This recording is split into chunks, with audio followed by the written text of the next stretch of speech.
Hello and welcome to another edition of the TUE Brew Review. This week we are checking out an Imperial Margarita style ale. This is made by Lakefront Brewery out of Milwaukee, one of the founding fathers of the brewers here in the Midwest. So this is an ale brewed with rice, agave, lime and orange juices, and salt, and then it was aged in a tequila barrel. So this should be interesting. This is also a gluten-free beer because it's made with rice instead of malted barley. And Lakefront has a history of making gluten-free beers. They were one of the first breweries I remember making gluten-free beers, and there's quite a few available on the market now, so bully for them.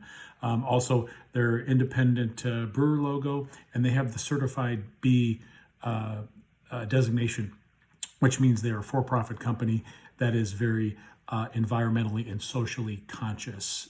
So bully for them.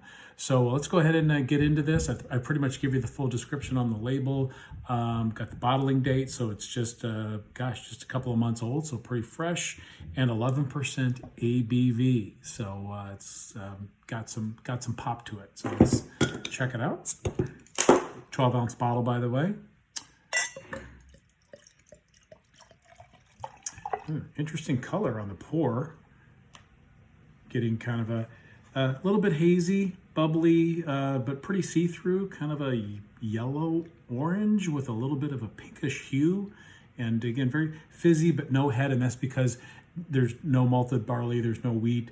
It's rice-based, so you're not going to get a lot of head retention with a rice-based beer like this.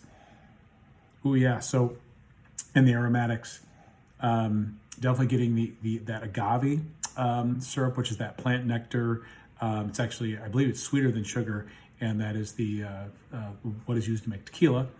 But definitely getting that very distinct herbal agave aroma, but also getting a fair amount of salt and some citrus in there as well. Cheers.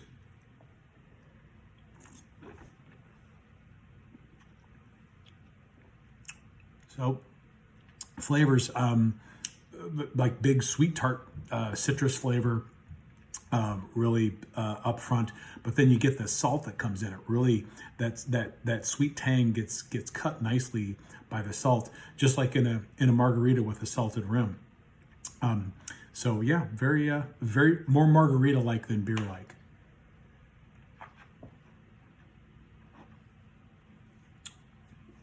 Yeah, I'm also getting some of that barrel aging, getting some of that wood character in there, and I'm pulling a little bit of the hop bite beer character out of the back ends. That and the salt is helping offset some of the citrusy sweetness in here. Body wise, very light bodied, very dry as a fermented rice beer would be. But you do get the lingering flavors of that sweet citrus, the salt, and really some of the barrel in there too in the finish. So a lot of flavors in play going on in the finish. I'm not an expert on Beer-ritas, but this is definitely as advertised. I know that canned cocktails and ready-to-drink cocktails are a big thing in the market now. So this is definitely throw this in the ring in terms of a ready-made cocktail more than a beer. It's definitely got a lot of the bright flavors that one would expect in a margarita. You get a little bit of the hop bite to let you know that it's a beer. But overall, yeah, very, very refreshing and a fun change of pace. Glad I tried it. So if you want to get a taste of the south of the border, you can actually travel north from Illinois to Wisconsin and check out a Lakefront barrel-aged Imperial Margarita style ale. Salud.